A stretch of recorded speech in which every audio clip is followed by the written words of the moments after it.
Mais l'actualité ce soir, c'est aussi la course des municipales qui reprend. À 18 h, toutes les listes ont été déposées en préfecture, avec des surprises, notamment à Strasbourg. Il n'y aura finalement aucune alliance entre les 4 candidats arrivés en tête au premier tour, à savoir, dans l'ordre, Jeanne Barséguian, Alain Fontanel, Catherine Trottmann et Jean-Philippe Vetter. Au centre et à droite, Alain Fontanel et Jean-Philippe Vetter, arrivés 2e et 4e au premier tour, avaient déjà indiqué repartir seuls en campagne. À gauche, les listes écologistes et socialistes ont fait durer le suspense. Elles négociaient depuis plusieurs jours mais n'ont finalement pas réussi à s'entendre pour faire liste commune.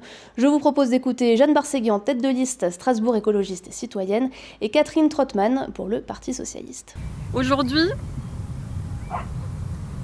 je le regrette, je dois annoncer l'échec des négociations qui ont été conduites ces derniers jours avec force, avec détermination, que j'ai conduite, que mon équipe a conduite.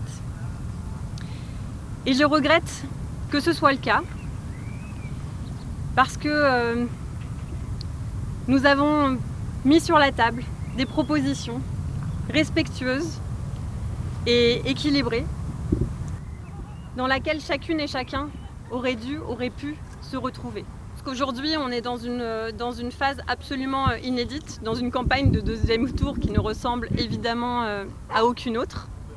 Je ne pense pas du tout que les choses soient jouées, mais ce que je peux vous dire, c'est que je suis parfaitement déterminée sur ce cap, avec mon équipe, mais plus largement, moi je lance un appel, et je lance un appel à toutes les forces vives qui se reconnaissent dans un projet écologiste, social et démocratique pour Strasbourg et qui ont envie d'écrire cette nouvelle page. Je considère que le compte n'y a pas été, que le compte n'y était pas, et que c'était effectivement à la liste arrivée en tête de prendre en main une méthode de négociation qui a abouti à un échec au lieu d'aboutir à un rassemblement. Ces négociations n'ayant pu aboutir, j'ai pris acte de l'interruption unilatérale des négociations. Nous allons continuer, je vais continuer avec la dynamique de ma liste, avec mes colistiers. Nous allons nous présenter devant les Strasbourgeois pour nous engager, pour leur faire des propositions.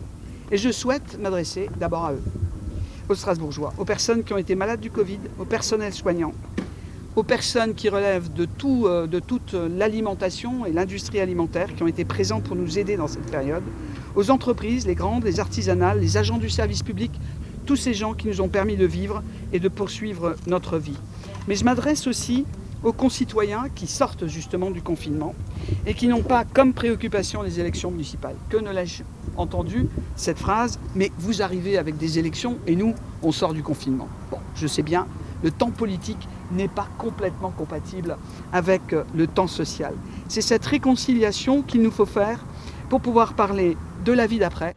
À noter que cette configuration en quadrangulaire est une première dans la capitale alsacienne depuis plus de 30 ans. C'était alors Catherine Trottmann qui l'avait emporté. Plus d'informations dans notre journal demain.